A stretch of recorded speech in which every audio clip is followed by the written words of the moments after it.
Hi, good morning. Rebecca and Mary here with Arta, and Arta has just finished her meeting with Dr. Whynot, who's located on Galliano Island, and we had a Zoom meeting with her for the second assessment in Arta's MAiD process. And Arta, we're just wondering if you want to talk a little bit about that lovely meeting we just had and some things that you told Dr. Whynot about. I'm just gonna close the blinds here.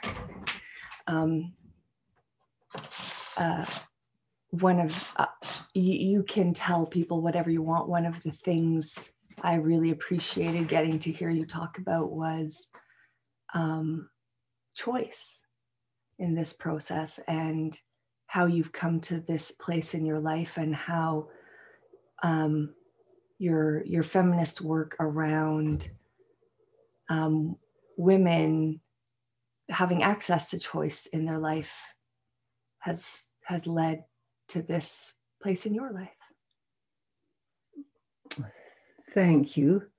I'm especially glad to be able to do this, because I thought this morning when I was having an interview with Dr. Whynot that it would be, we'd be pressing the little button that says, do you want this recorded? And I've been recording so much lately that I've just been surprised that that last interview wasn't recorded.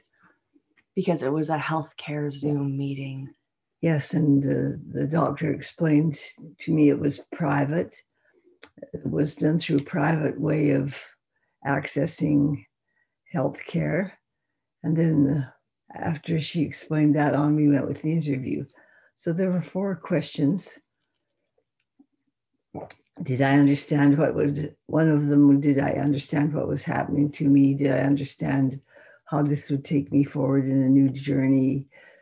Was I fully capable of understanding my situation health-wise? And did I understand that what had occurred to me in the way of healthcare was irreversible? And maybe the other people who were with me could speak to some of the other questions. For sure, Richard came back from the island. He'd just been out for a swim. So that was really fun to have him come in halfway through the interview. What's there to say about the interview? It was pretty straightforward.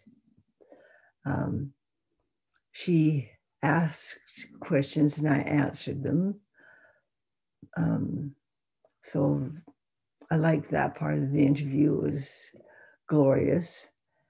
She also let me answer some other questions about my participation in having a large family in days when that wasn't exactly that popular thing to do. So that was good. She called you some names, and she called herself the same name. Mm-hmm. Remember when she said, speaking as an old feminist, it's really nice to meet another old feminist. And yes. I wish we had have met earlier. Yes. And then she mentioned the names of other famous Canadian women who've been involved in making this journey one that would go smoothly for other women. And Rebecca mentioned even more names, and Mary sat at the same time with saying that she had her metaphorical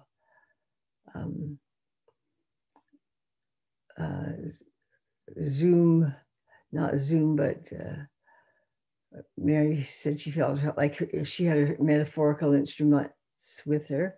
For example, didn't every girl carry a sock book or a book with her where she took critical notes about what was going on. And I was thinking, oh, I can't remember that I made Mary really pick up her book and go along with the interview, as we would go out and do two things. One way, we'd both be taking critical notes about what was going on at church and critical notes about what was going on in the wider world and putting them together. And I didn't even care if Mary just made the very beginning notes about what we were doing. So whenever we went to hear a speaker at a feminist conference, that was just, you had your notebook and you wrote down the name of the speaker and the title of their talk and jotted down notes about what they said. I thought that was something everybody did. And that it was something that everybody did, being off at a feminist conference. Oh yeah, and doesn't everybody go to a Take Back the Night march with their mom? That's just a normal thing. And isn't it just the next thing in the notebook where you have what you did Thursday in the notebook and what you did on Saturday in the notebook and what was going on in church on Sunday in the notebook, and that they're all in the same notebook. Yeah. And, grocery list. Yeah. So we've had a recipe. We've had a really good chance to talk about how choice has entered the lives of all of us. It was very touching to have the doctor say that she wished we'd met sooner, because I felt the same way. Though I wanted to interrupt her and say, well, we did meet the same way because you were out doing your feminist work and I was out doing mine. And I was working for the women I loved at church, and she I felt, had a broader place of what church meant, though that's not true, because I thought church was everywhere I went, and I thought she would be thinking in a broader sense, but now I come down to see that maybe church for her was the same thing that church meant for me. Oh, I did notice in the interview that my voice was getting a little dry. So I'll try to clean it up. I noticed this in the interview too, because it looked like this from the side, me going, Arta, water. And Arta going, pushing me away, shushing me in my attempts to provide care, which we all know are so rare. I didn't feel like I needed water, even though my voice probably sounded flickering. I had a chance to refer in the interview a bit to Kelvy, to my wonderful journey that he's taken on me. I didn't really mention the other children. What's there to say? They were just part of the family, and it was a lot of fun. I heard you say this the other day, Arta, too, when you talked about choice and giving birth to children and choosing to adopt, and the different, and that how you knew with Kelvin that you had chosen. Yes. I'm wondering if you guys would like to say something, because who knows what I'll let you start, Mary, and then we'll. So we'll tell a few of the other things about the second interview, because it's very rare that any of us get to be, first of all, the doctor told us that usually this interview would be only with Arta, and that there would be usually a point where they ask any family members who are allowed to stay at the beginning to leave, to make sure that the doctor knows that there's no coercion or undue force being exerted by the family members. Richard was also here, and then she told us, we told her we knew that, so we just anticipated she should just tell us to leave when we needed to, and she said that we could stay for the whole interview because she was already felt confident that there was no coercion. And so we were reflecting on, this is a totally unusual process. So we have lots and lots of rituals for when a loved one dies, then immediately everyone goes into telephone tree mode, informing everyone of what's happening, setting up with the with the funeral home, people know how to start arriving with food for the family to make sure they don't have to take care of feeding themselves. You set up a day for the funeral, you move towards the funeral. Like there's a whole set of different protocols for death, whether a person comes from a non-religious tradition or a different faith tradition. There are these rituals of closure, but there's not a lot of rituals of closure around this choice that Arta's made. And so like we've now been able to sit in 2 interviews that deal with a person making such a request, and who gets that. Like we don't really know exactly how we're to respond or what those rituals look like. Like if a person thinks about temple interviews or temple rituals or interviews for jobs, or like there's so many interview processes that we know a lot about, but this is not a kind of not very common. And it's not very common for the children of the person who's making the decision to be able to kind of witness that decision and try not to be influencing it, but to be able to see and learn from both the kinds of questions that Dr. Whynot and Dr. Green asked of Arta, and by the kinds of answers that Arta gave, where it felt like a huge gift to be able to listen into how Arta answered those. And my law brain was like, answer the question. Here's the direct question. She's asked 3 steps, fill in 3 answers.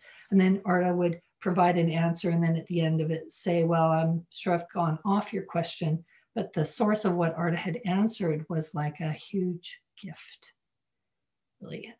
And situated your decision-making, Arta, or your life, or your articulation of what you were doing with your life in kind of a series of questions that we haven't really discussed before as a family, even though everything you said, I could see all of the evidence of that in your life, but we rarely talk in the kinds of ways that Dr. Whynot's questions invited you to talk, or to listen in as you talked to a woman of your cohort who walked a different path, but with some similar questions. So, yeah, like Rebecca, I think the questions that are asked give someone the opportunity to just provide very factual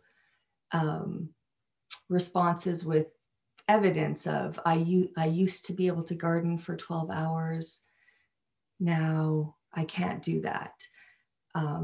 So, there's the questions, do you know that the other options that are available to you for pain relief, for palliative care, for hospice, like the questions can be very just straightforward, but the answers you gave answered, but in a way that I guess I would say, when one of the palliative care team social workers was here talking with you, she said, it sounds like this choice you're making is very much in line with your lifelong values and way of living, that this is in line with the way you've lived your life. And so today, when you spent a lot of time talking in your interview to Dr. Whynot about your commitment to choice and to raising your family, and then your other commitment to improving women's lives and making choice available to them in as many ways as possible, including in health and reproductive rights, that is a value that you hold deep in your heart, and that your journey here is though you do not want to die and you do not want to have incurable pancreatic cancer, and you did not choose that, and you are angry, and you are angry about that, you expressed a gratitude for all the women who have come before you so that this choice is available to you. That was very, I was glad to get to witness that expression you had today with your conversation with Dr. Whynot. Thank you. She was lovely, wasn't she? She was. Just nodding her head in agreement. She didn't really make her choice visible, only let me make mine visible. It was beautiful. After you'd made it all visible, she did say to you that you made a connection and said that all the work for women's reproductive choice was part of a full circle that also included this choice, and that you were grateful for the women who'd come to help with this choice, and that you also saw that the work of men was equally important in coming to this choice, but you'd been thinking about women doing this kind of work.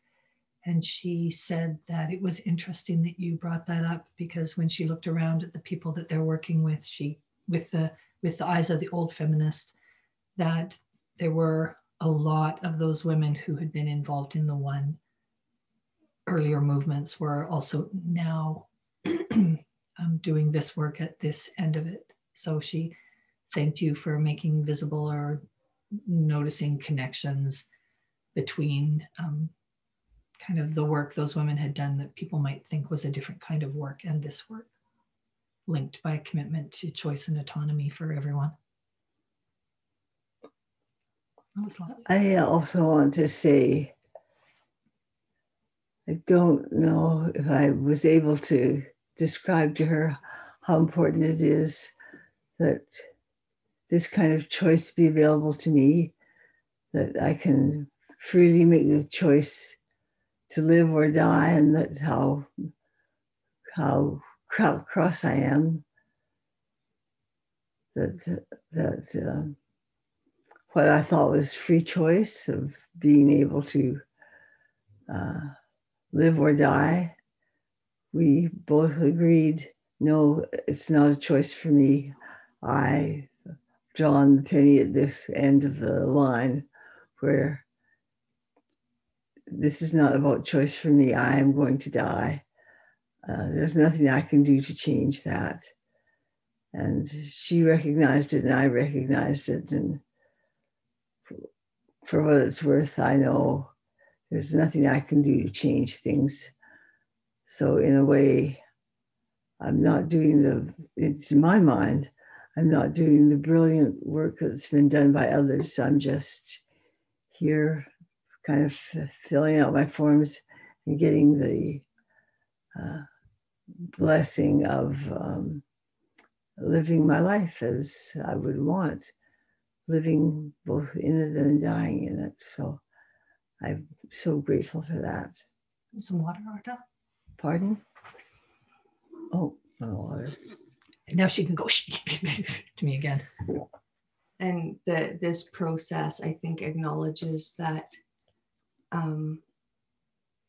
while you don't have choice around the cancer, the suffering caused by the cancer is somewhere where we can make choices, and that intolerable suffering is a reason to make a choice.